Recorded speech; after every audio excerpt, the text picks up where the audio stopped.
Selamat pagi semuanya. Kita lanjutkan lagi kuliah rekayasa fondasi. Kita hari ini akan membahas mengenai settlement grup tiang. Kemarin kita sudah membahas mengenai tiang yang menerima beban lateral bersama deformasinya. Hari ini kita akan membahas mengenai settlement grup tiang. Untuk itu saya mulai dengan review dulu. Settlement dan satu dimensi konsolidasi Terzaghi. Ini pernah saya berikan dalam kuliah di awal-awal mengenai settlement fondasi dangkal. Setelah itu baru saya lanjutkan dengan settlement grup tiang. Fondasi itu harus kita rencanakan dengan dasar dua kriteria. Pertama adalah daya dukungnya memenuhi persyaratan, di mana daya dukung ini Ki izin adalah Ki ultimate dibagi SF lebih besar dari tegangan yang bekerja. Kemudian settlement hasil hitungan itu harus lebih kecil dari settlement izin. Nah, kita hari ini akan membahas mengenai ini. Settlement hasil hitungan dan settlement izin. Ini saya ambil dari kuliah di awal dulu, di mana dua syarat bangunan dari sisi fondasinya, bangunannya tidak boleh turun berlebihan. Ini adalah contoh yang turunnya berlebihan. Bangunannya turun rata, kokoh, tapi turunnya berlebihan. Pada waktu air pasang, ini bangunan ini tergenang, sehingga tidak bisa dipakai. Kemudian yang concern kita adalah differential settlement, di mana penurunan antara satu kolom dengan kolom yang lainnya berbeda cukup lumayan. Nah, waktu kita menghitung portal dulu di kuliah mekanika teknik, analisa struktur, ini jepit tumpuan di fondasi dan tidak turun. Dalam kenyataannya, kalau terjadi differential settlement, satu fondasi turun lebih besar dari yang lainnya. Maka ini akan menghasilkan tambahan gaya momen pada balok dan juga geser pada pertemuan balok dan kolom. Nah, ini kalau berlebihan maka bisa rusak. Sambungan antara kolom dan baloknya bisa failure. Ini adalah contoh deformasi yang berlebihan antara kolom dan balok. Ini kelihatan kolomnya pecah. Ini kolomnya pecah karena adanya differential settlement ini. Ini case-nya terlihat ini di tengah ada genangan air, artinya tidak rata. Nah, ini adalah contoh di Kalimantan, di mana ada bangunan yang tengahnya turun di sini 66 cm, lantainya, termasuk fondasi di sini, di luarnya 32 cm. Artinya ada beda 32 cm antara kolom di tengah dan kolom di pinggir. Nah, ini kalau sudah begini tadi, ini sambungannya bisa rusak antara kolom dengan balok. Untuk mengatasi ini biayanya mahal, karena harus dimasukkan tiang-tiang agar tidak jadi penurunan tambahan. Nah, ini kelihatan pada waktu memasang tiang, nanti tiang diikat dengan kolom existing. Kalau sudah kejadian gini maka biayanya mahal. Nah, ini nggak boleh kejadian. Ini adalah juga contoh different settlement yang eksesif. Ini ada super block.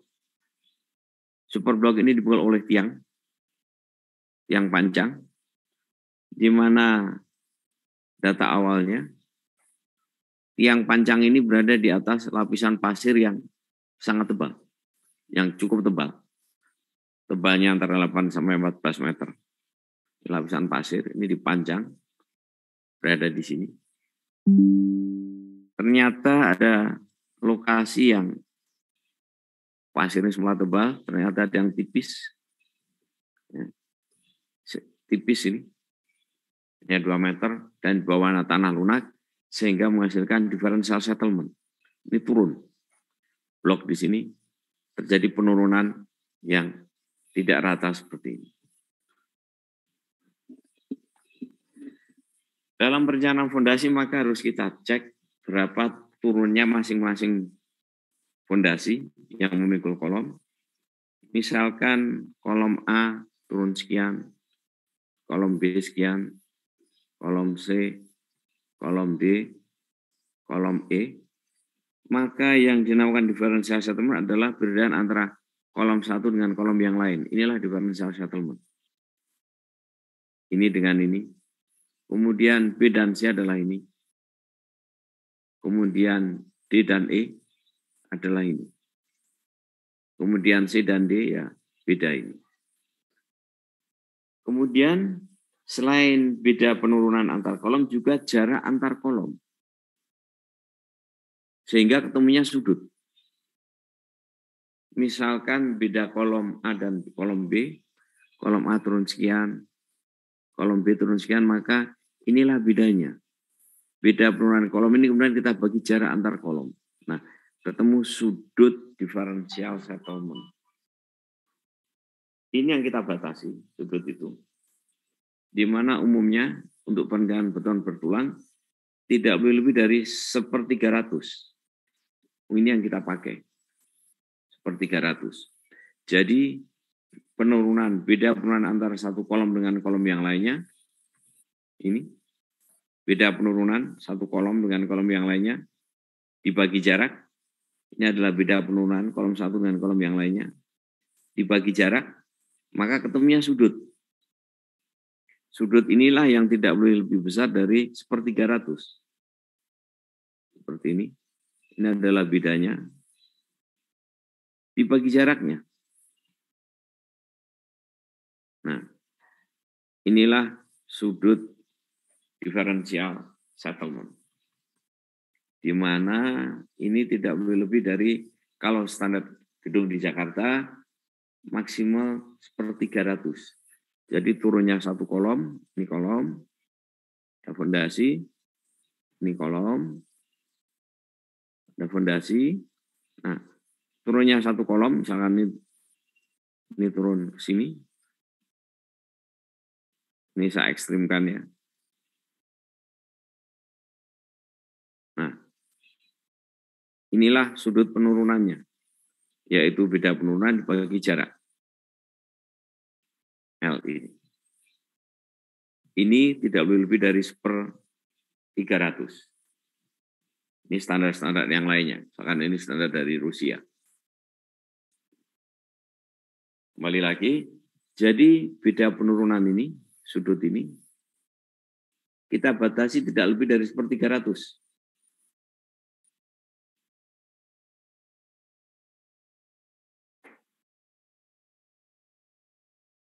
Ini tidak lebih dari 1/300. Ya.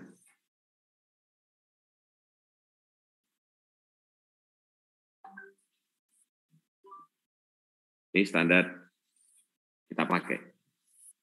Kemudian settlement total tidak boleh lebih dari 15 cm ditambah lebar bangunan per 300. Jadi kalau kita punya bangunan seperti ini, bangunan tinggi ya, ini lebarnya B,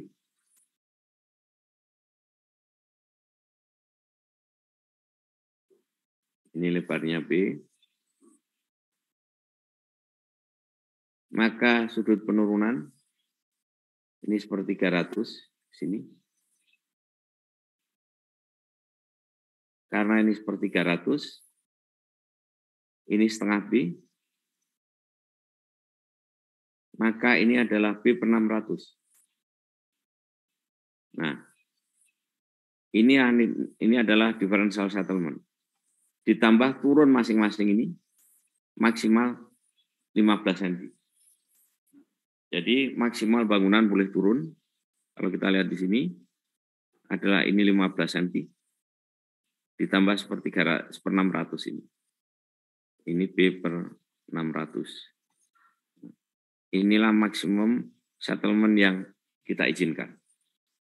Ini penurunan di luar, ini penurunan di tengah, ini ditambah V per 600.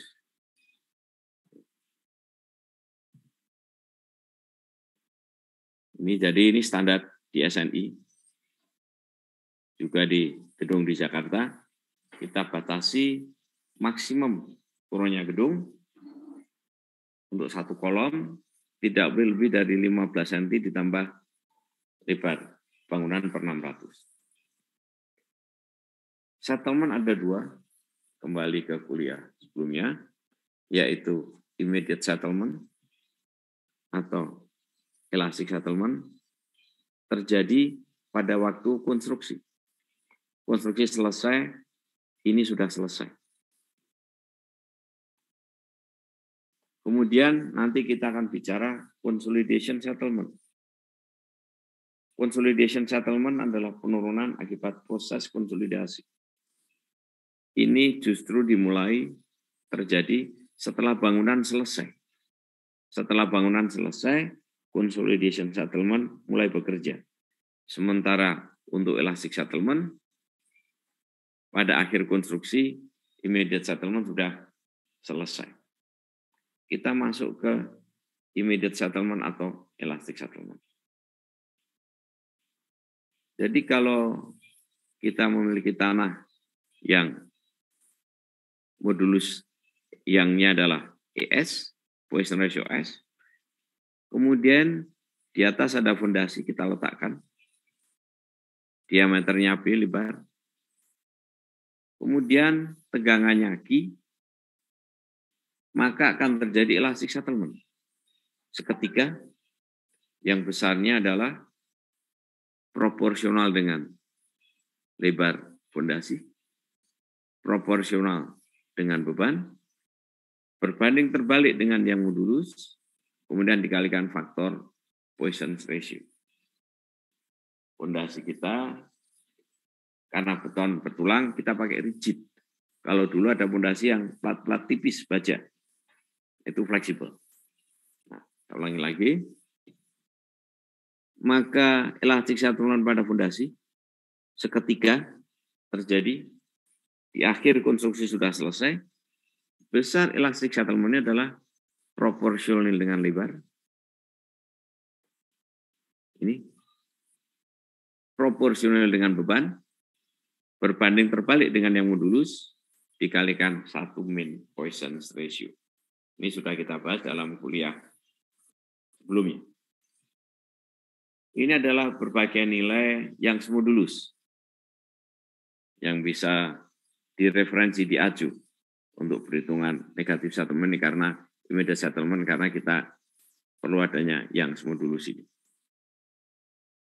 Ini ada contoh-contoh nilai yang semodulus.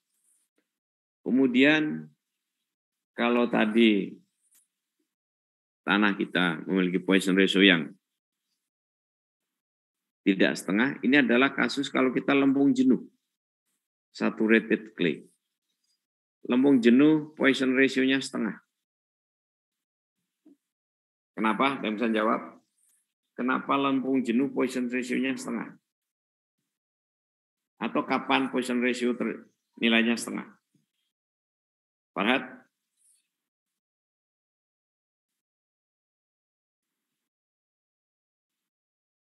Putu? Karena tidak ada udara Pak kalau jenuh, jadi tidak ada yang terkompresi lagi Pak, jadi tidak ada kehilangan volume Pak. Oke, bagus. Ya, jenuh, tidak ada seketika, jadi air tidak sempat keluar masuk pori. Maka tidak ada perubahan volume. Karena tidak ada perubahan volume, maka Poisson ratio-nya setengah.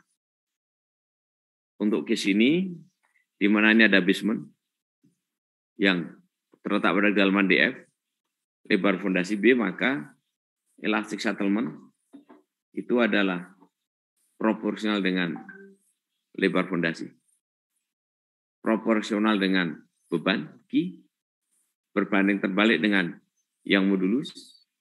Nah, kemudian dikalikan U1 dan U2. Ini nilai U1. U1 fungsi DF terhadap B. Jadi rasio DF per B ada di sini. Kemudian U2 adalah rasio daripada lokasi posisi tanah keras ini. H ini. Jadi H dibagi B, kemudian L dibagi B ini adalah lebar panjang. Karena belum tentu kotak, jadi ada L per B, ini H per B.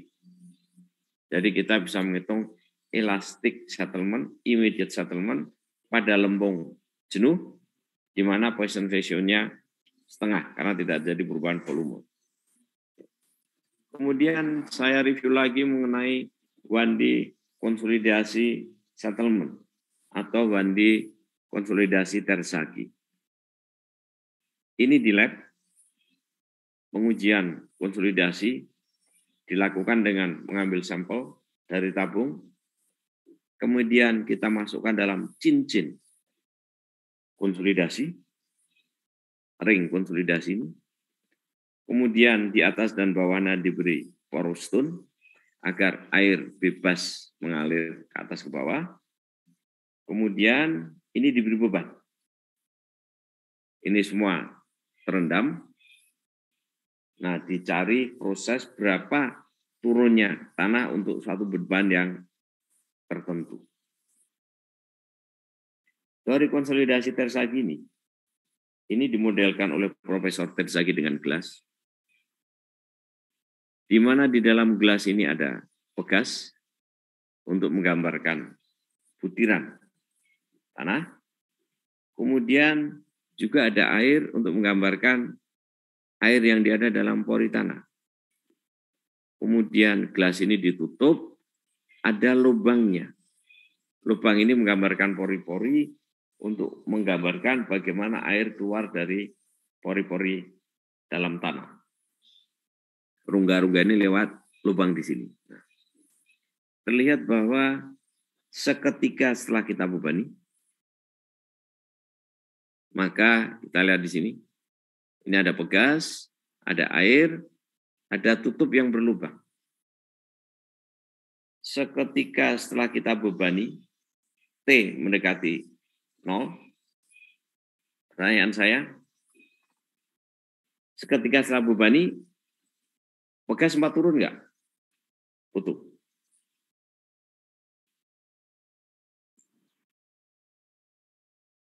Ya, putus. Ketika setelah kita bebani, pegas sempat turun nggak?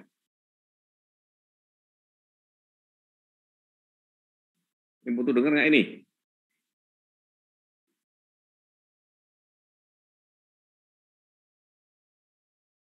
Putu, gimana?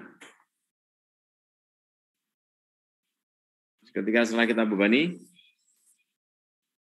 pegas sempat turun nggak? Pak, apakah suara saya terdengar, Pak? Dengar nggak ini Putu? Pak, apakah... Halo, Pak. Halo?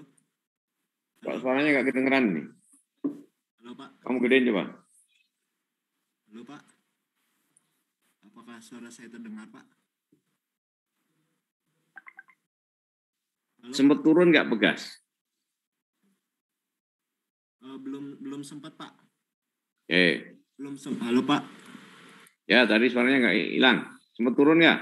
Belum sempat, Pak, karena di air.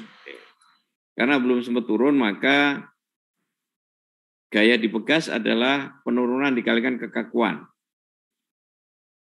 Jadi pegas sudah menerima gaya belum? Di awal? Di awal belum, Pak. Belum. Terus siapa yang mikul beban?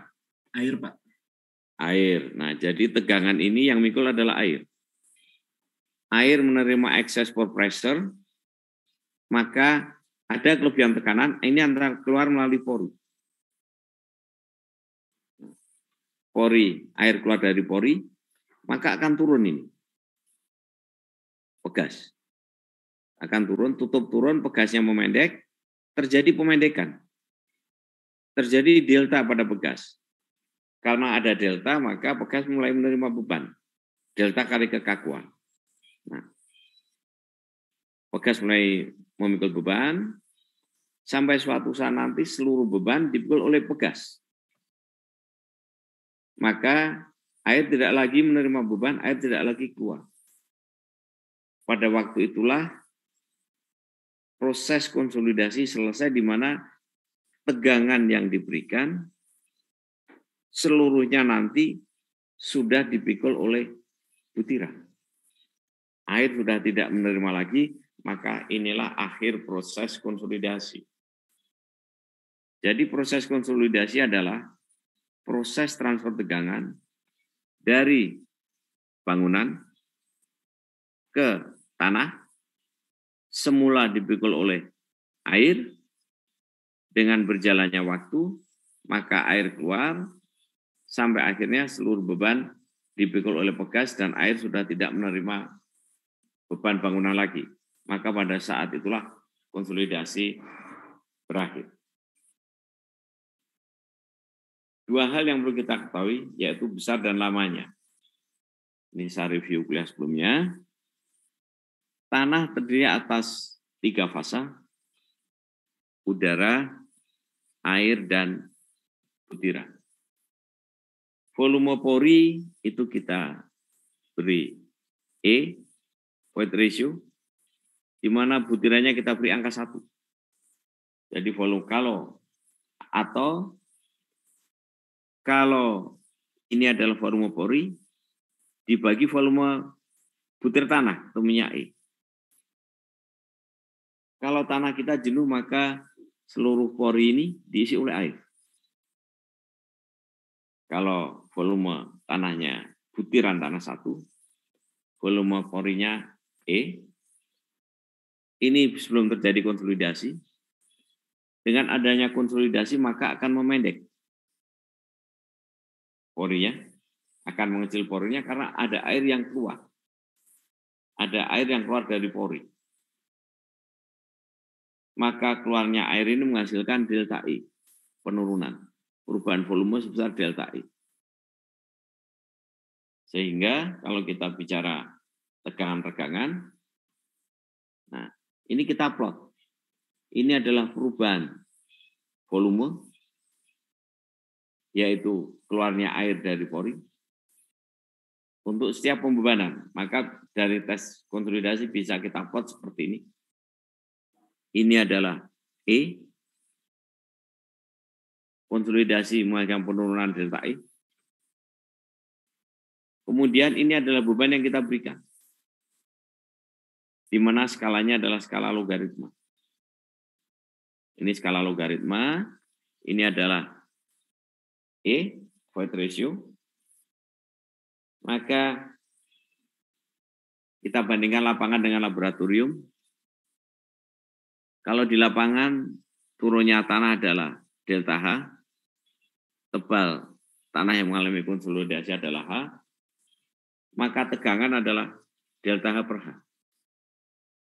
Sementara kalau dari tes konsolidasi, regangan adalah delta E bagi 1 plus E0, panjang mula, yaitu regangan dibagi, regangan adalah delta E, perubahan volume pori dibagi volume mula-mula.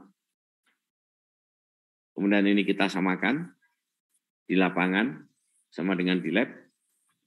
Maka penurunan di lapangan adalah tebal tanah di lapangan dikalikan delta E, perubahan void ratio dibagi 1 plus E0 panjang mula-mula. Dari tes konsolidasi ini adalah nilai E, ini adalah logaritma tegangan, maka kita cari delta E ini. Delta E ini adalah akibat delta P, yaitu beban mula-mula menjadi beban akhir, akan menghasilkan perubahan volume dari sini ke sini. Akan menghasilkan perubahan volume void dari sini ke sini.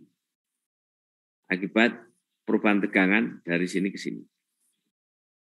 Sehingga delta E ini adalah, kita lihat ini,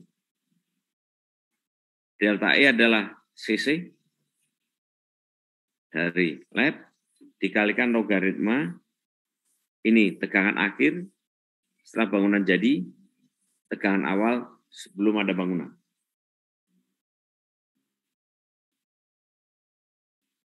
Jadi kita pindah sini, delta E ini,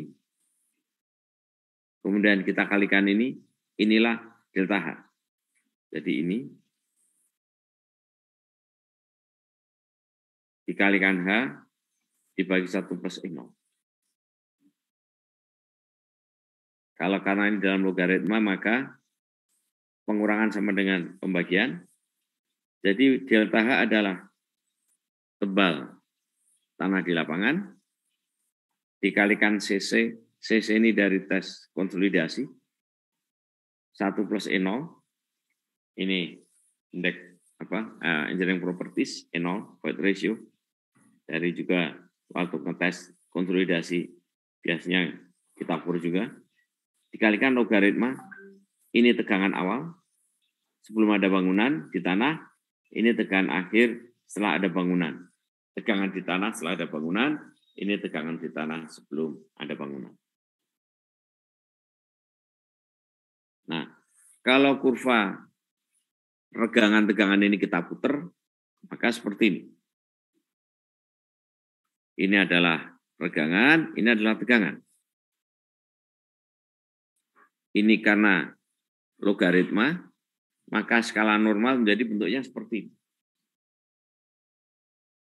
Ini adalah tegangan, ini regangan. Nah, kalau kita bandingkan dengan tes konsolidasi, ini tes konsolidasi bentuknya seperti ini. Ini adalah tes triaksial, atau tes unconfined, atau tes tarik baja, atau tes tekan. Ya, unconfined conversion test atau tes triaksial. Masih ingat kenapa konsolidasi bentuknya seperti ini, sementara tes triaksial yang warna hitam? Niko? Kenapa?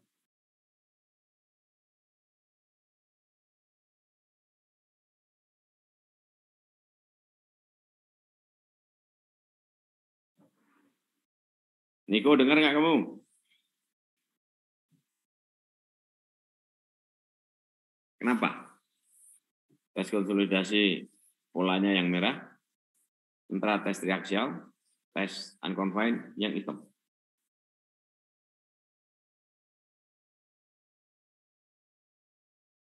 Kenapa?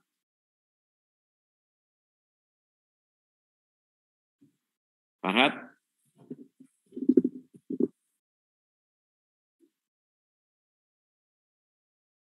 Ada nggak Farhat?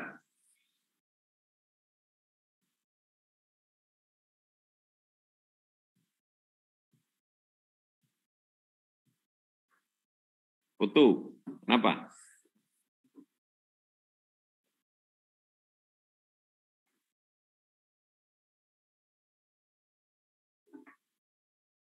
Niko, suaraku jelas nggak?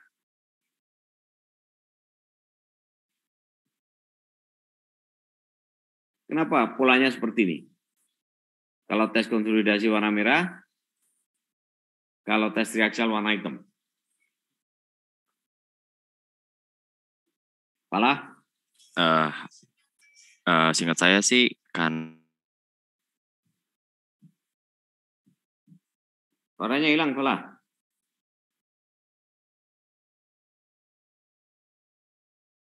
Halo?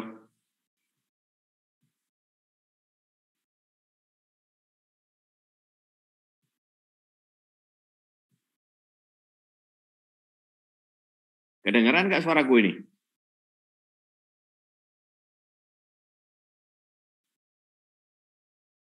Pala? Kenapa?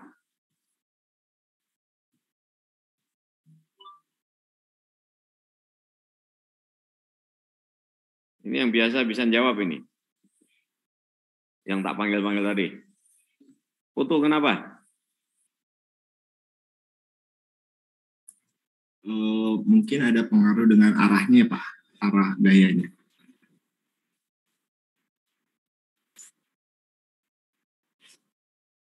Noel? Kuliah sebelumnya udah tak jelasin.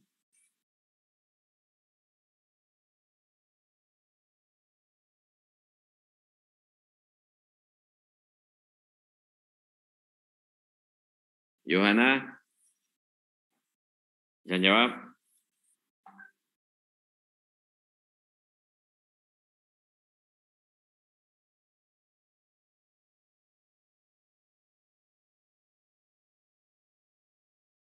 Kenapa stres orientasi konsolidasi polanya yang warna merah ini? Sementara tes triaksial, tes tekan beton, tes tarik baja yang warna hitam.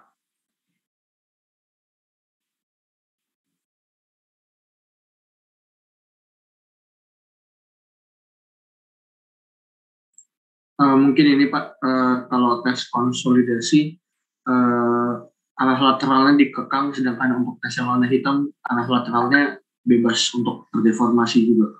Oke, bagus. Jadi tes. Halo Pak, ya maaf Pak tadi ya, disconnect Pak, wifi saya.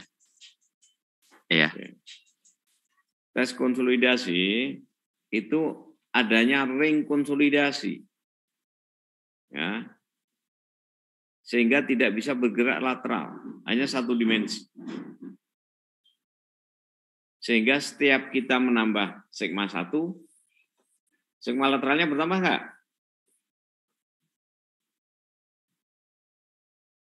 Malah. Maaf Pak tadi agak nge-lag Pak, kenapa? Setiap kita menambah sigma 1 dalam tes konsolidasi ini, sigma lateralnya bertambah nggak?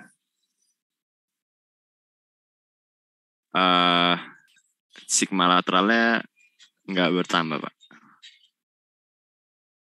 Untuk bisa mempertahankan, sekarang gini. Oh, bertambah Pak. Kenapa bertambah? Soalnya ini apa? Kan harus ada itu menahan deformasi Pak ya, menahan dikekang gitu kan. Jadi agar tidak ngembang itu ada tambahan sigma lateralnya bertambah, ya. Inilah yang membuat konsolidasi seperti ini polanya seperti tadi. Sehingga teori konsolidasi ini disebut teori Bandi konsolidasi Terzaghi. Karena satu dimensi. Cocoknya di mana? Masih ada yang ingat? Kasus konsolidasi Terzaghi paling cocok untuk kasus apa? Niko? Untuk pondasi menerus, Pak. Konsolidasi Terzaghi cocoknya untuk apa? Pak, untuk bidang menerus. Ada yang lebih pas?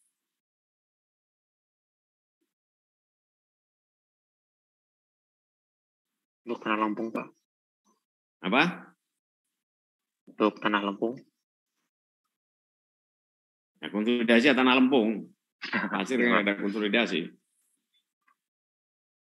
Oh, untuk fondasi yang luas Pak ya, yang kayak untuk fondasi gitu. yang luas. Ini siapa barusan jawab ini? Fala Pak. Fala, ya. Untuk yang sangat lebar, misalkan urukan, sehingga turunnya satu dimensi, memang hanya mungkin satu dimensi kalau fondasi kita sangat lebar, atau contohnya kita menguruk urukan yang sangat lebar, sehingga turunnya satu dimensi. Nah, pertanyaan saya, karena satu dimensi, maka dibanding kenyataan di lapangan yang tidak satu dimensi, settlement-nya yang lebih besar yang satu dimensi atau yang tidak satu dimensi?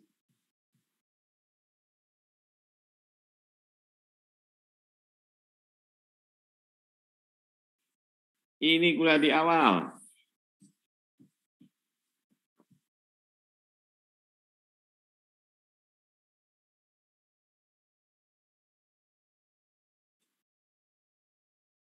Konsolidasi Terzaghi lab memaksa konsolidasinya satu arah, satu dimensi. Di lapangan umumnya tidak satu arah, kecuali sangat lebar. Ya. Pertanyaan saya, dengan adanya konsolidasi yang dipaksa satu dimensi ini, maka hasil konsolidasi Terzaghi ini lebih besar atau lebih kecil dibanding yang terjadi 2 dimensi atau 3 dimensi di lapangan. Lebih kecil, Pak. Yang lebih kecil yang mana? Yang settlement-nya Terzaghi, Pak. Yang lapangan, Pak. Yang mana? Yang lapangan. Yang lebih besar yang mana? Yang Terzaghi, Pak. Terzaghi, karena itu konservatif sehingga walaupun tidak sama persis, tetapi masih dipakai karena konservatif. Ya, oke. Jangan lupa ini kelas sebelumnya. Kemudian misalkan dengan stress strain pada tanah. Ini contohnya adalah pada World Trade Center. Ingat ya, ini pula di awal dulu. Sebelum World Trade Center dibangun. Setelah dibangun, kemudian ditabrak pesawat, kemudian hilang bebannya. Nah, ini adalah kasus loading, unloading, reloading. Yang ini sebelum ada bangunan, banyak kecil, kemudian setelah bangunan jadi, di sini, dari posisi ini naik ke sini, kemudian ini unloading.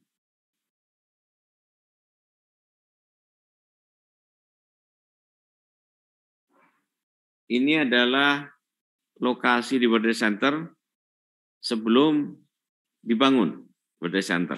Tanah kita kedalaman H, maka sigma vertikal adalah gamma kali H. Kemudian dibangun World Trade Center 110 lantai. Maka tegangan di sini adalah gamma H atau sigma 0 ditambah bangunan 110 lantai.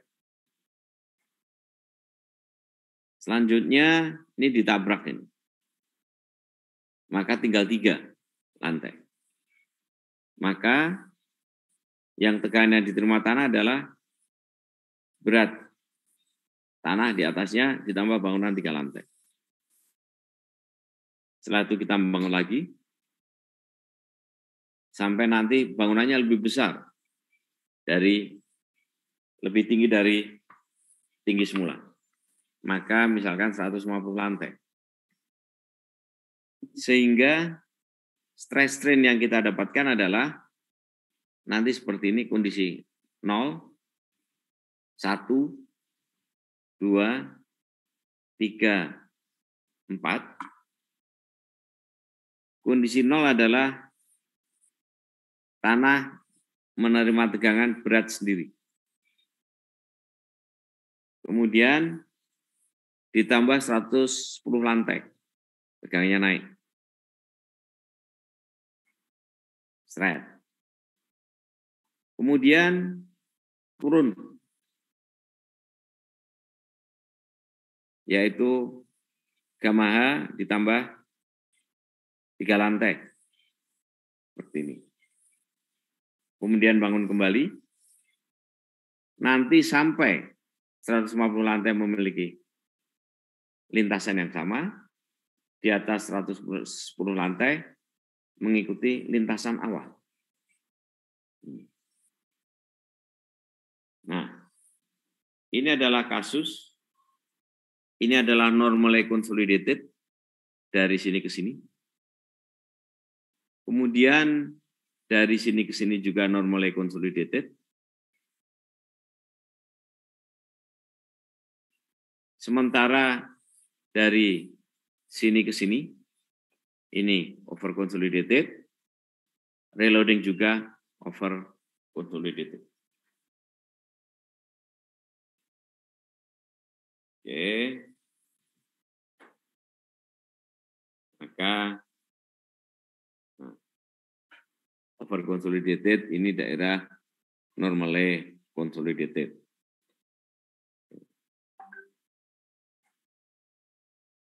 Jadi ini daerah sigma P adalah batas antara normally dan daerah over consolidated dan normally consolidated. Ini. Kemudian sudut ini adalah CC, sudut ini adalah CR.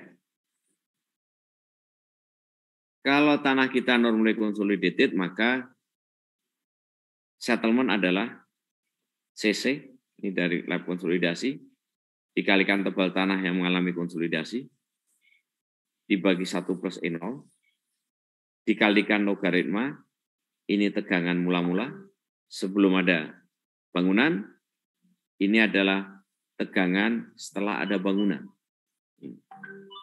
Jadi sigma 0 ditambah delta P. Ulangi lagi, besarnya settlement adalah CC, dikalikan tebal tanah yang mengalami konsolidasi, dibagi 1 plus E0, dikalikan logaritma tegangan awal sebelum ada fondasi, hanya tanah di atasnya, kemudian setelah ada fondasi dan bangunan di atasnya. Tanah dan fondasinya. Ini kalau tanah kita over consolidated.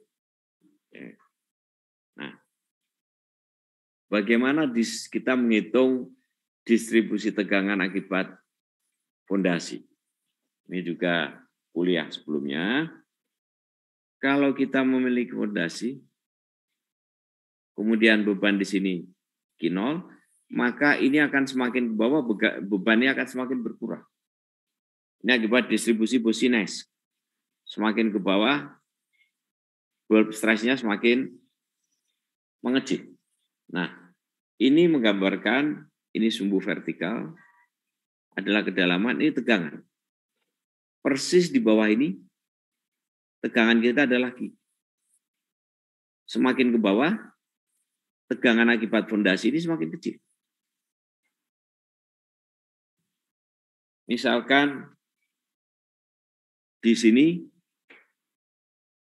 delta P atau Q, maka semakin ke bawah semakin kecil, semakin kecil, semakin kecil. Nah, kalau ini adalah tanah yang mengalami konsolidasi, maka kita harus mendapatkan delta P ini. Ini. Untuk perhitungan settlement delta P apa? Pertambahan tegangan akibat adanya fondasi ini. Di permukaan tepat di bawah fondasi Q0, maka kita ingin tahu berapa tegangan pada tanah lempung ini. Ini kita cari yang di tengah-tengah yang mewakili. Yang besarnya adalah top, tegangan di top lapisan lempung, tegangan di bottom lempung, 4 kali tegangan middle, dibagi 6. Ulangi lagi, delta tegangan akibat Q0 ini adalah 1/6 dikalikan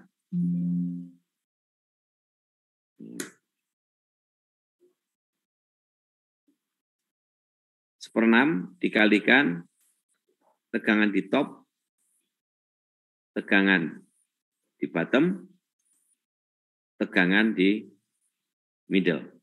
Tegangan apa? Tegangan akibat beban di fondasi dari kolom di atas fondasi. Ini yang kita pakai untuk perhitungan konsolidasi. Jadi tegangan rata-rata di sini.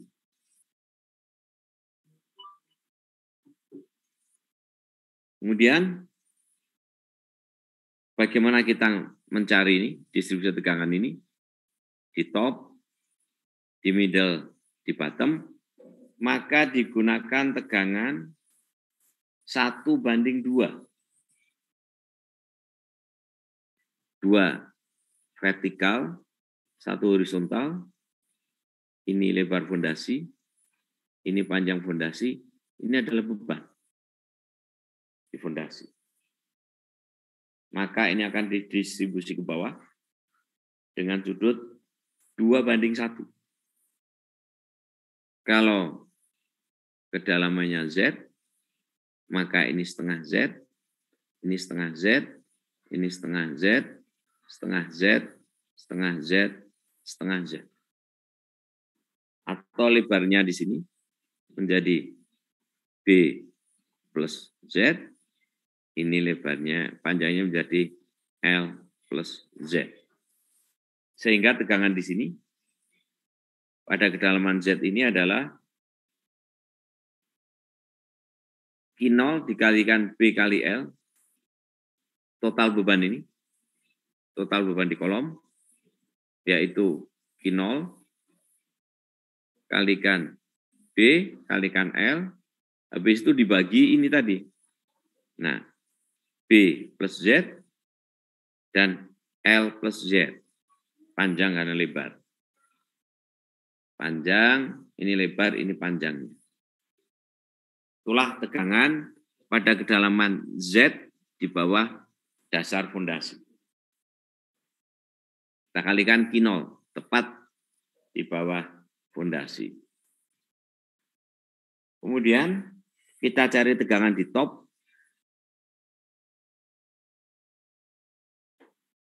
Delta P top, delta P middle, delta P bottom. 1/6 kita kalikan top, bottom 4 kali middle.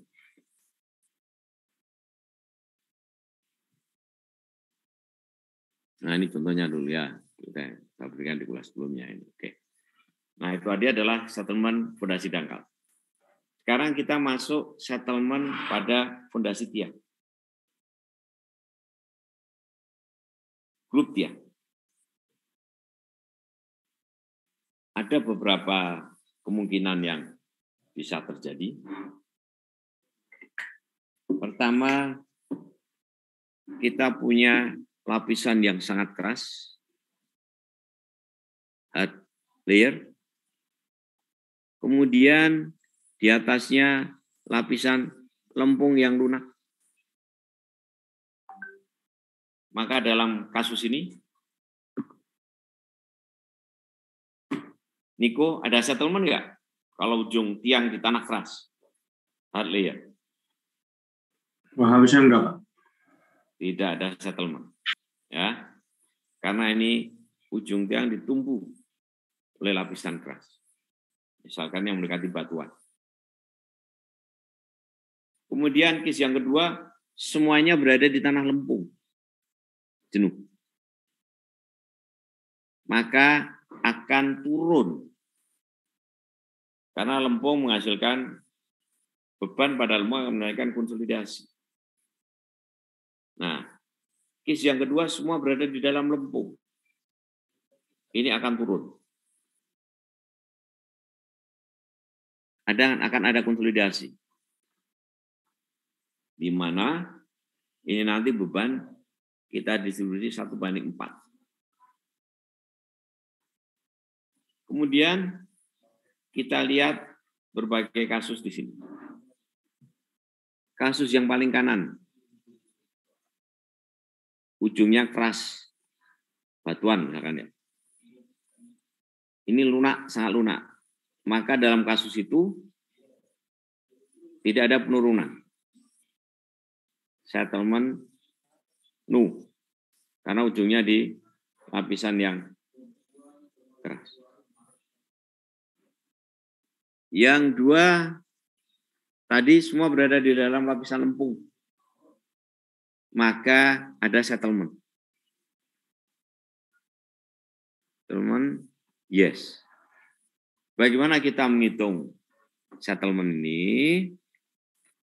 Maka beban dari kolom diasumsikan terdistribusi pada kedalaman 2/3, ini panjang tiang, ya. Pada kedalaman 2/3, ini menjadi rough equivalent, seakan-akan fondasi kita berada di sini untuk perhitungan konsolidasi. Seakan-akan fondasi kita berada di sini untuk perhitungan konsolidasi. Kemudian ini dibagi merata, bebannya dibagi rata. Kenapa demikian?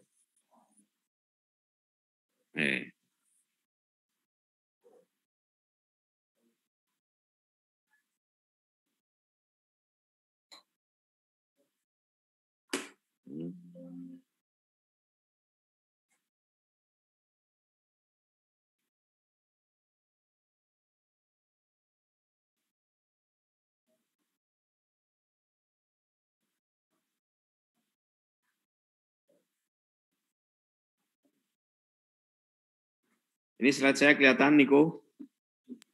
Ya, Pak. Ulangi lagi, ada 3 case. Case pertama adalah fondasi kita berada, ujung fondasi kita di lapisan yang keras, mendekati batuan, maka tidak akan turun. Sekarang case yang kedua, semuanya berada di lempung. Apa yang terjadi? Kita punya lempung, kemudian kita punya fondasi grup tiang, seperti ini.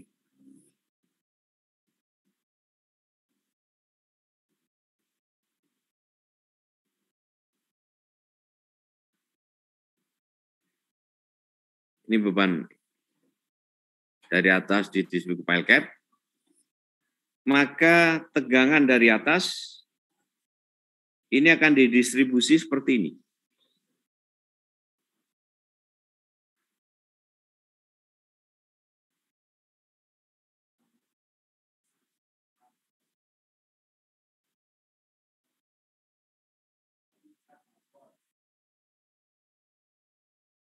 Tegangan dari atas. Nah, ini kita punya bentuk seperti ini.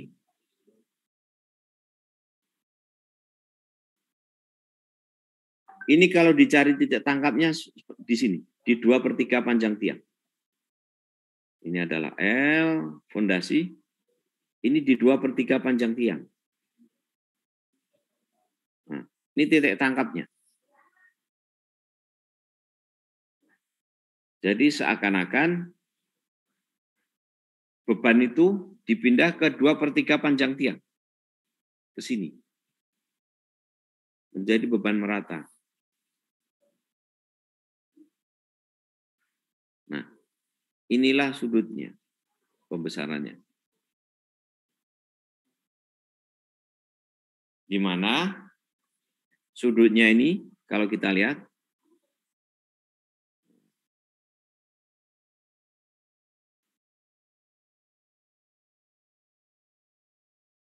ini bisa didekati dengan 4:1. Sehingga kalau kita punya fondasi grup tiang seperti ini. Ini tadi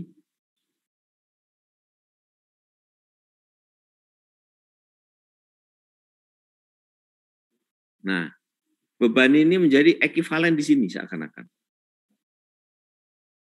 Beban kita pindah di sini, beban merata. Untuk perhitungan apa? Perhitungan konsolidasi. Jadi seakan-akan kita punya fondasi dangkal pindah ke sini dengan distribusi 1:4. Ini 4, ini 1, 4. Seperti ini. Ini 4, ini 1. Ya. Nah, ini di 2/3 panjang tiang. Panjang tiang ini 2/3 ini. Di titik tangkap. Jadi dimodelkan seperti ini. Nah, kalau misalkan case yang ketiga, saya punya tanah sangat lunak, ini tanah yang lempung tapi cukup baik. Maka bisa dikatakan waktu kita bebani, lempung lunak ini tidak memikul beban. Jadi distribusi beban seperti ini.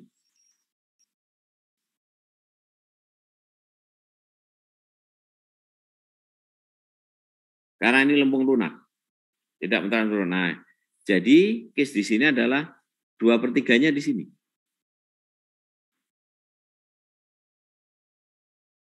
2/3-nya ini. Distribusinya juga 1/4. Persis seperti ini. Maka untuk perhitungan konsolidasi, ini yang kita pakai. Kalau semuanya di lempung yang hampir sama, ini case pertama. Case kedua ini. Case ketiga itu kalau ini lempung sangat lunak, terus lempung bagus. Ya lempung ini ya. Maka tidak ada lempung lunak tidak memikul beban, semuanya pindah ke yang di sini. Untuk case yang nomor 2 ini, maka inilah perhitungan konsolidasi kita. Beban dari fondasi dipindah dengan sudut 4/1. Kemudian di 2/3 tarik di sini straight.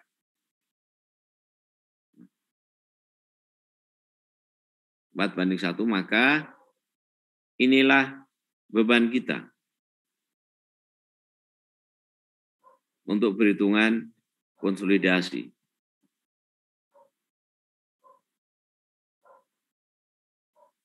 Q0. Q. Jadi Q adalah, kalau ini P dibagi ini, luas ini. Ini ke sana. Toh, seperti ini. Kalau pondasi dangkal langsung di bawah sini. Dari sini bebannya di sini. Nah, pengaruh dari pondasi tiang adalah kalau ini panjang tiang, di 2/3 panjang tiang. Kemudian sudutnya 4/1. Berapa tegangannya? Ya, P ini dibagi luas bawah. Lokasinya di 2/3 panjang tiang. Seperti ini. Ini P, beban dari kolom. Maka didistribusi dengan sudut 4/1. Ya. Kiri, kanan. Kemudian ini kalau ini panjang tiang. Ini 2/3 panjang tiang. Maka jadi beban merata. Pindah ke sini. Q. Yang besarnya adalah P dibagi luas ini. Luas yang bawah ini.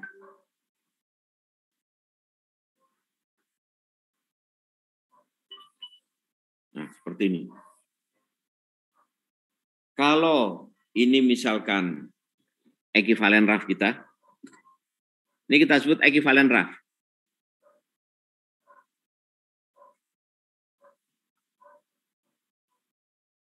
Yaitu di lokasi 2/3 panjang tiang. Di sini. Jadi beban pondasi pindah ke sini.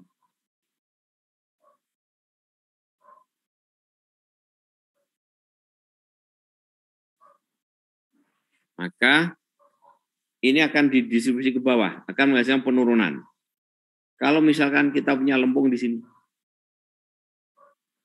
maka kita cari tegangan-tegangan di sini, top, middle, bottom akibat Q ini.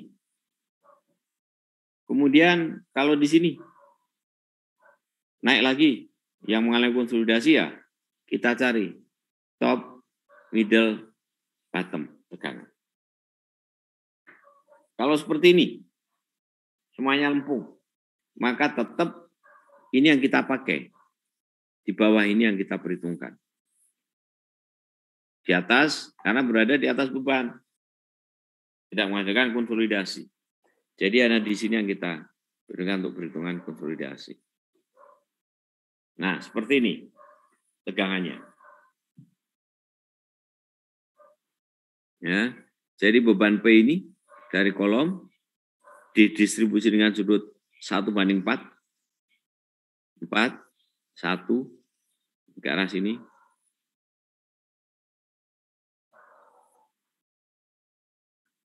Ini juga 4/1. Ini 4/1. Jadi kalau tampak ke sana, 1, 2, 3, 4, 5.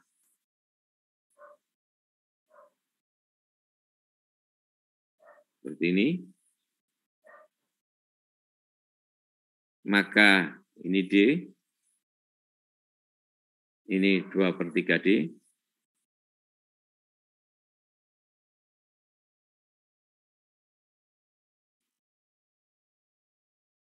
Kemudian ini 1/4.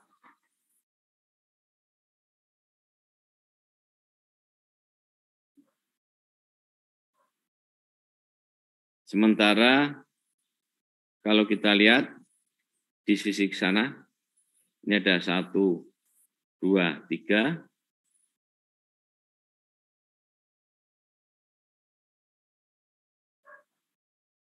Maka sama lagi ini adalah di 2/3. 2/3 D. Kemudian sudutnya adalah 1/4. 4, 1, 4, 1. Nah,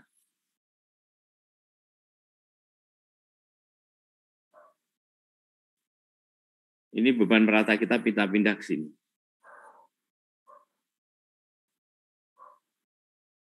Jadi kalau bentuknya seperti ini.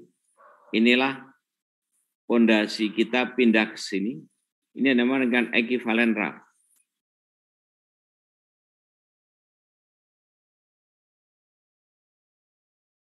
Ekivalen raf untuk perhitungan settlement.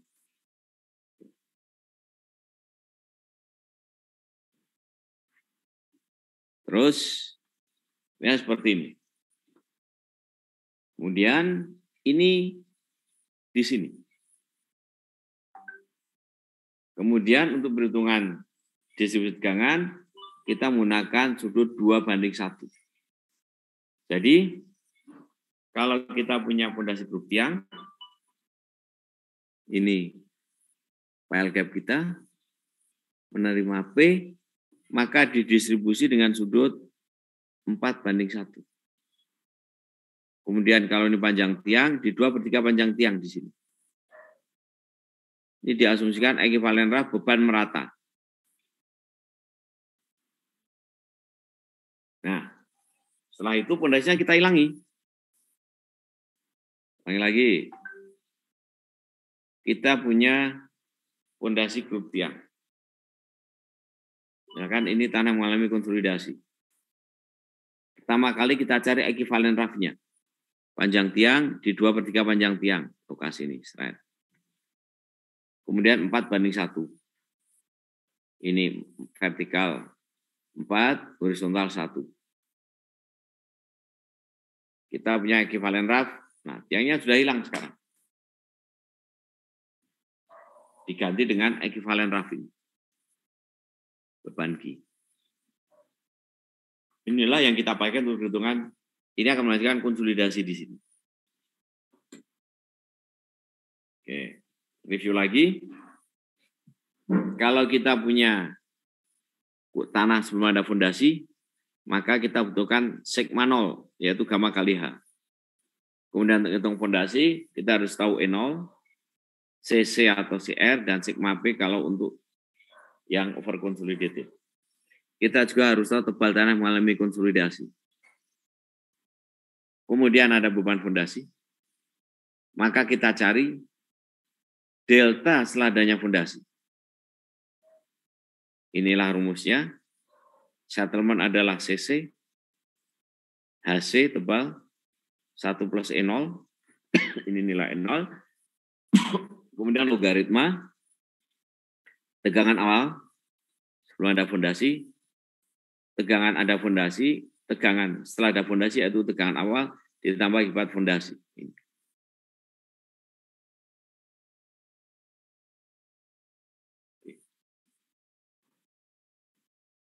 Bagaimana kita mendistribusi dari raf, ekivalen raf ini?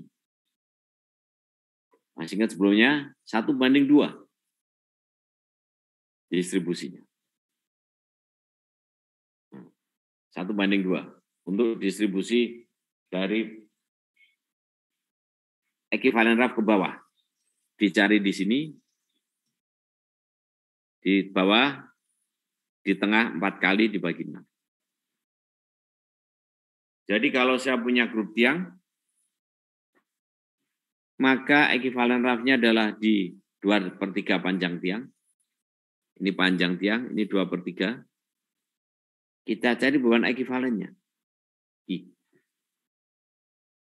Selanjutnya, Q ini akan kita distribusi untuk tahu tegangan. 2/1. Nah, di sini top, bottom, middle. Ulangi lagi. Ya. Jadi, kalau kita punya fondasi grup tiang, untuk berikan konsolidasi, maka kita cari dulu ekivalen rafnya, yaitu di 2/3 panjang tiang. Panjang tiang 2/3. Kemudian ini kita distribusi 4/1. Maka kita dapat beban ekivalen raf. Ini yang akan kita pakai untuk perhitungan konsolidasi. Kemudian beban di ekivalen raf ini akan didistribusi ke bawah dengan 1/2. Maka kita bisa mencari tegangan top, middle, 2/1. Top, middle, bottom.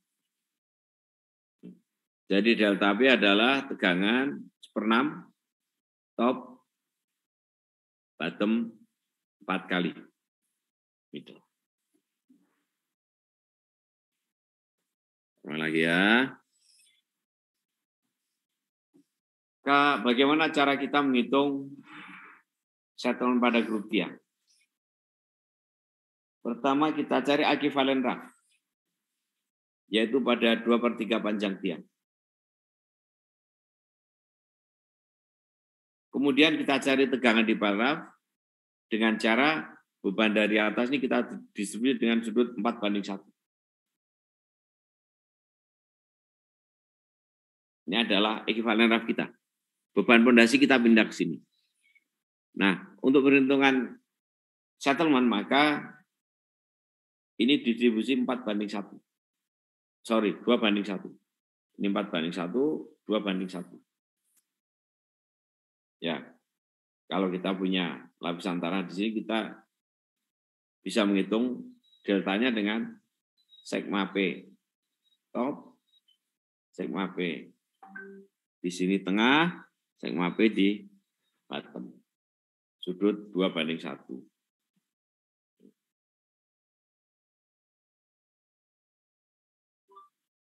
Ini contoh di tol Cirebon. Ini panjang tiang. Maka cari 2/3, ini ekivalen raf.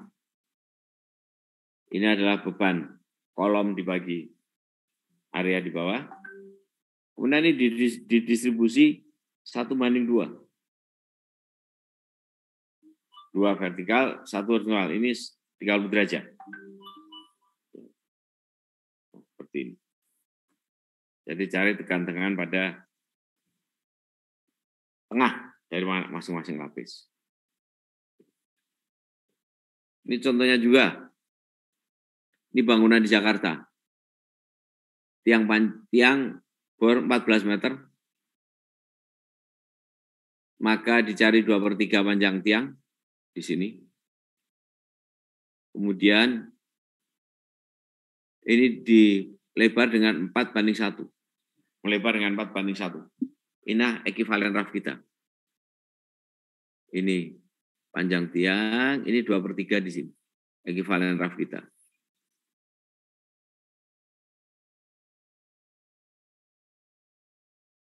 Saya ulangi lagi. 2/3 panjang tiang. Kemudian ini panjang tiang di 2/3, sudutnya 1/4. 4 vertikal, 1 horizontal, maka beban dari atas dipindah ke sini, dibagi seluas ini. Ini namanya raf ekivalen. Kemudian raf ekivalen itu akan mendistribusikan ke bawah Nah, sudutnya kalau ke bawah bukan 1:4, tapi 1:2.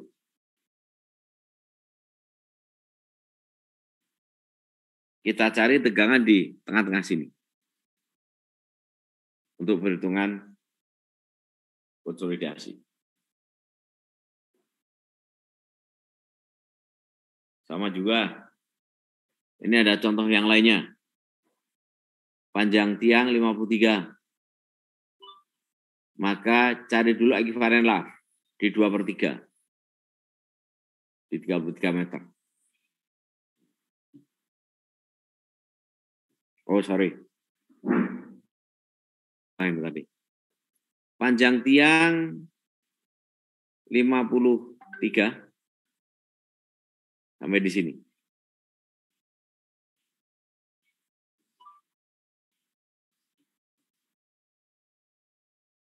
Panjang tiang sampai di sini, 53. Kemudian diambil 2/3, jatuh di sini. Nah, sudutnya 4:1.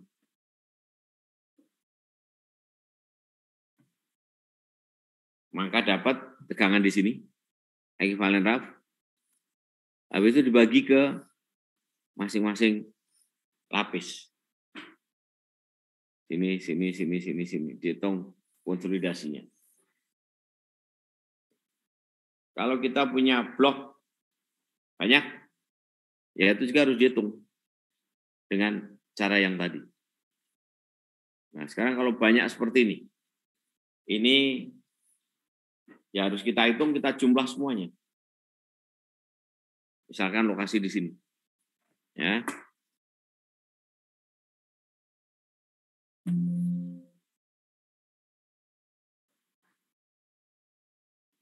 Ini misalkan file cap kita ini. Nah, kita sekarang bagaimana cara ngitungnya kalau file cap kita banyak?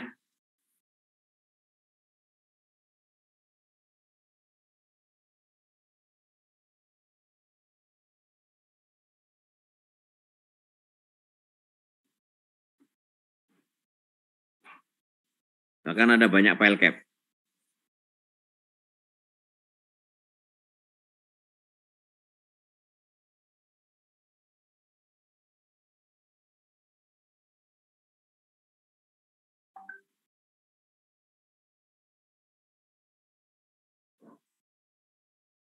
Maka ini tanah kita, ini file cap kita ini.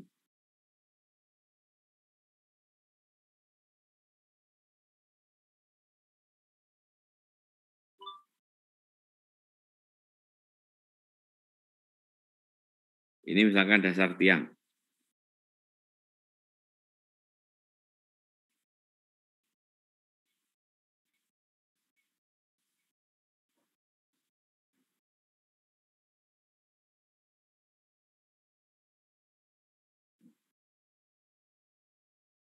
Ini L.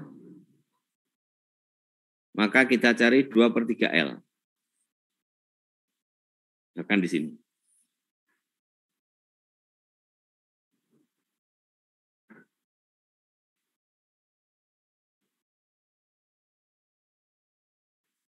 Kemudian kita cari distribusi beban.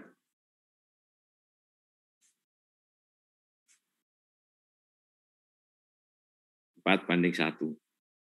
Nah,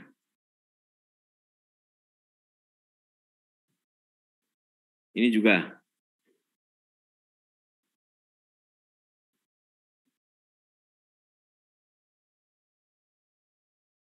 4/1.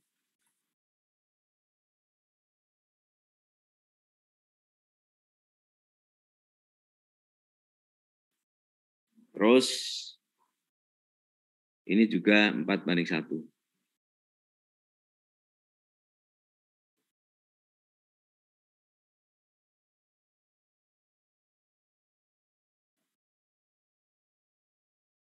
Selanjutnya, ini kita distribusi ke bawah. Masih ingat Niko berapa sudutnya? Kalau ke bawah?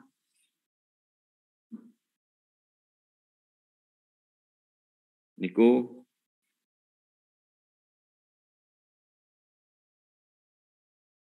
Putu, Ke bawah 2:1, Pak. bagus, 2:1.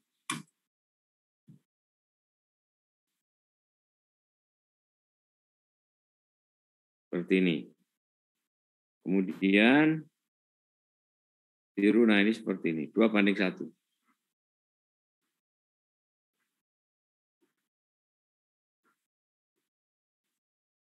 Jadi misalkan saya punya lokasi tanah milik konsolidasi di sini, maka harus kita hitung top, middle, bottom. Nah itu di lokasi ini, kita lihat ya, ini ada kombinasi yang hijau, di lokasi ini terutama yang tengah ini ya. Maka tengah ini menerima beban hijau, juga menerima yang biru. Kemudian di lokasi ada overlap. Nah itu harus kita hitung satu-satu. Akibat misalkan lokasi ini, akibat hijau dengan yang biru. Nanti di sini akibat hijau nggak ada, tapi akibat yang biru dan yang purple. Itu kita cek satu-satu, prinsipnya adalah seperti ini. Prinsipnya,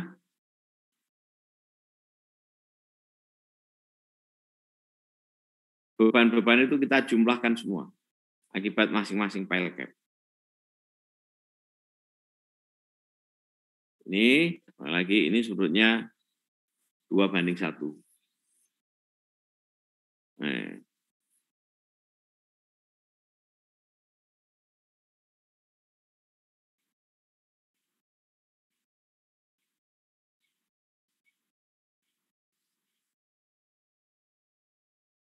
inilah cara kita menghitung konsolidasi pada grup tiang.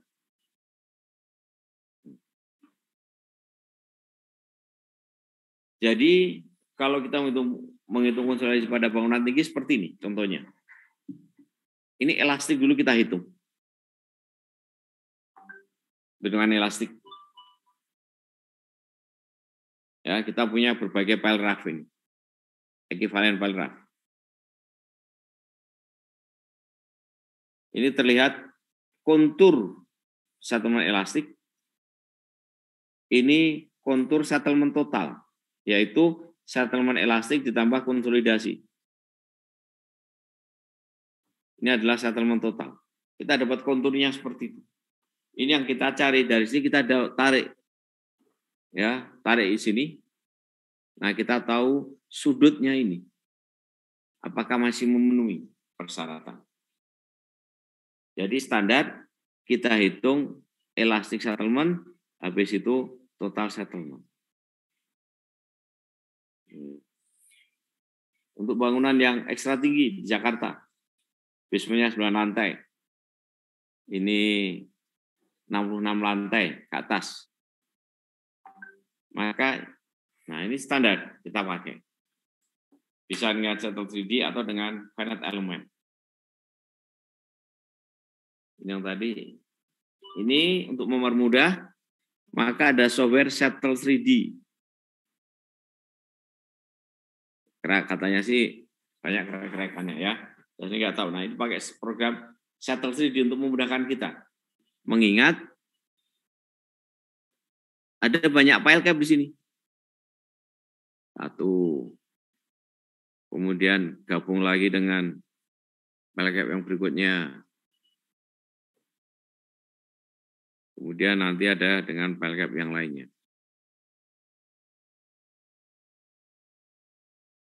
Sebenarnya adalah Settle 3D yang banyak dipakai.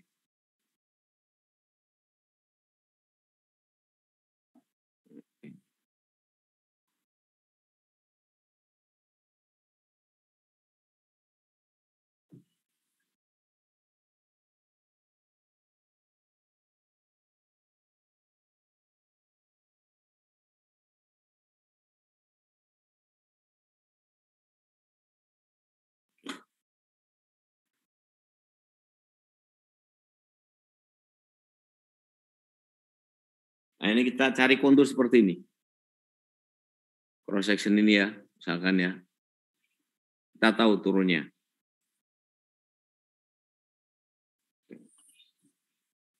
Selanjutnya, ini yang terakhir. Bagaimana kita mencari beban untuk immediate settlement dan consolidation settlement. Maka waktu kita menghitung elastic settlement adalah settlement yang terjadi di bangunan di akhir konstruksi sudah selesai. Karena elastisitas tanah. Nah, elastic settlement terjadi setelah kita ngecor pile cap, maka kita ngecor basement lantai bawah.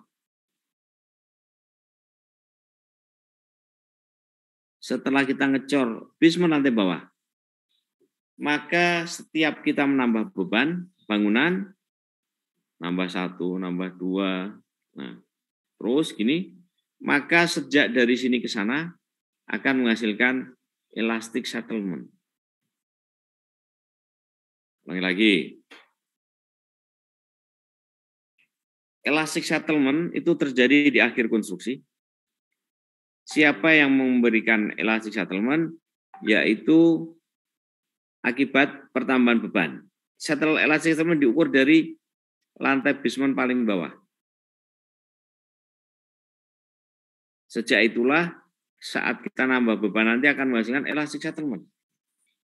Misalkan kita membangun basement berikutnya, naik ke atas,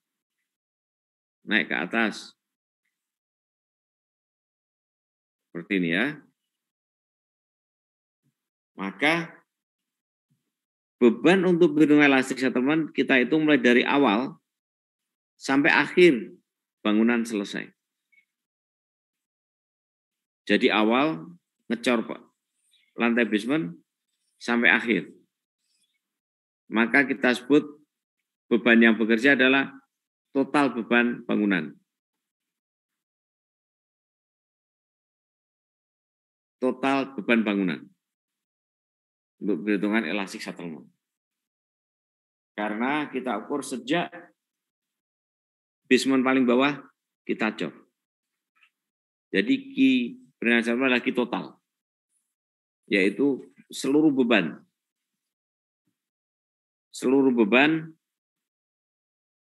yang ada di bangunan.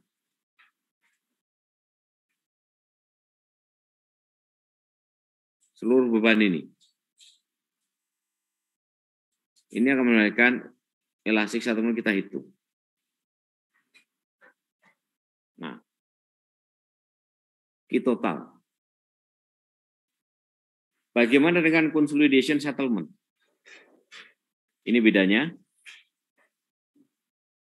Sebelum bangunan ada, tanah ini sudah menerima beban tanah setinggi ini.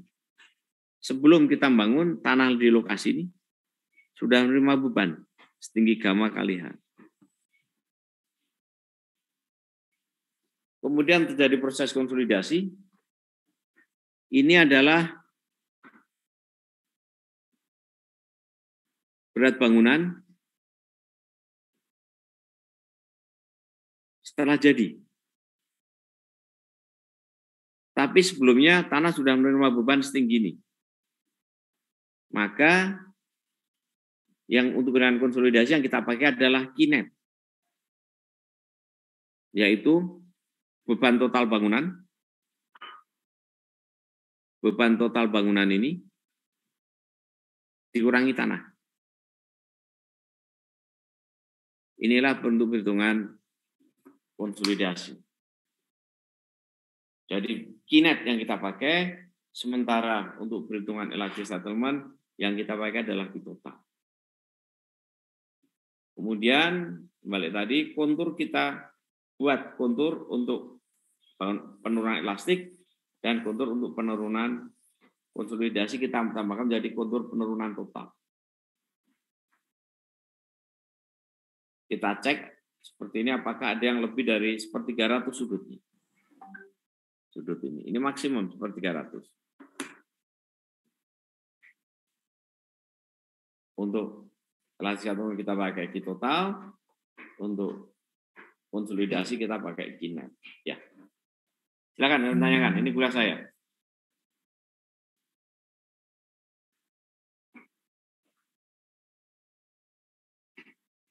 Pak, kalau misalkan buat yang settlement ini jarak nggak ngaruh Pak ya, jarak antar fondasi?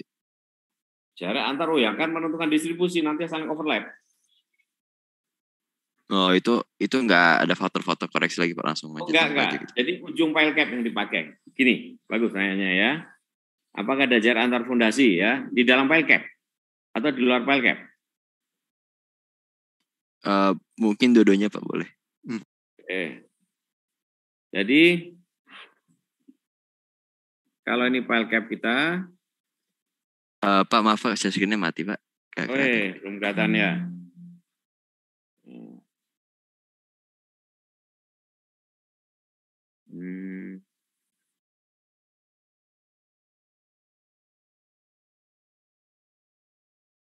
Kelihatan nih Fala? Sudah Pak. Ini file cap kita kan seperti ini.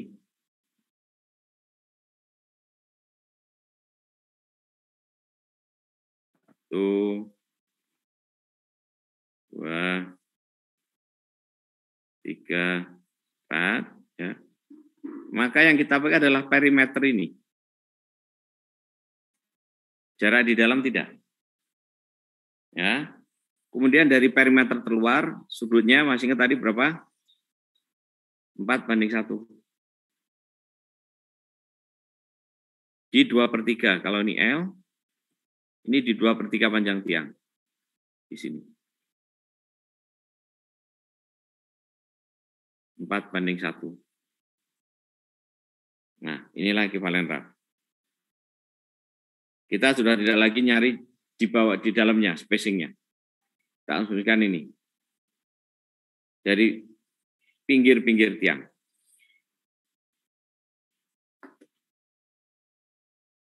Nah, efek ini sudah tidak kita lihat spacingnya. Nah, pengaruh terhadap fondasi di sekitarnya adalah kalau ini jika nanti akan saling overlap. Nanti ke bawah lagi 1:2. Ini akan saling overlap antara ini dengan yang ini. Tetapi itu antar pile cap. Kalau dalam satu pile cap, jarak ini tidak berpengaruh, jarak tiang. Karena kita pakai pinggir-pinggirnya, perimeter ini. Jelas, Pak? Oke Pak. Berarti kalau yang untuk yang antar file cap Pak, itu gimana Pak? Tetap. Ya ini kan saling overlap. Ya nanti kita lihat titik di sini, misalkan ya ini lempung kita. Lempung kita ini. Nah titik di sini akibat ini menerima, akibat ini menerima. Kemudian mungkin ada satu lagi di sini, cek overlap atau tidak. Nah, jadi, titik ini kan menerima ini, ditambah yang ini. Nanti titik sini, ya bisa saja mungkin menerima akibat ini, ditambah akibat yang ini, ditambah akibat yang ini. Kita cek semua. Kebayang nggak, Fala? Oh, kebayang Pak, kebayang. Delta sigmanya yang bertambah. Akibat yang kuning, akibat yang kuning tadi, ya. Akibat yang ini, kemudian akibat yang ini, terus akibat yang ini. Delta P-nya ditambahkan di lokasi.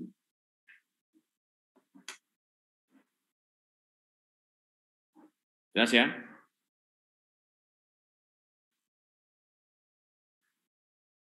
Jelas ini, Fala? Ya, jelas Pak. Yang lainnya?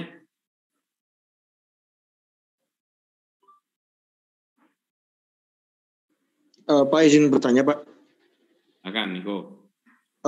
Berarti nanti di posisi di mana dia interlap, overlap tadi, itu tuh tinggal dijumlahkan saja apa bagaimana Pak? Sigmanya dijumlahkan. Oh, sigmanya dijumlahkan saja begitu ya Pak? Sigmanya yang dijumlahkan. Oke, baik Pak. Terima kasih Pak. Karena sigma itu yang menunjukkan penurunan. Bukan settlement satu-satu kita itu enggak. Bukan settlement akibat P sigma 1, settlement akibat sigma 2 enggak. Sigmanya yang kita tambahkan.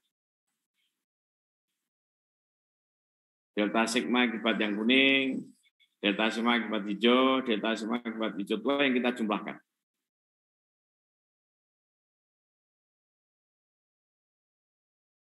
Jelas, Niko? Ya, jelas, Pak.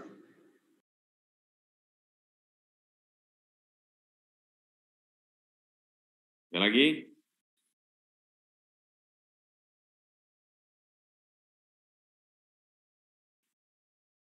Oke, kalau tidak ada, kita akhiri sampai di sini kuliah saya.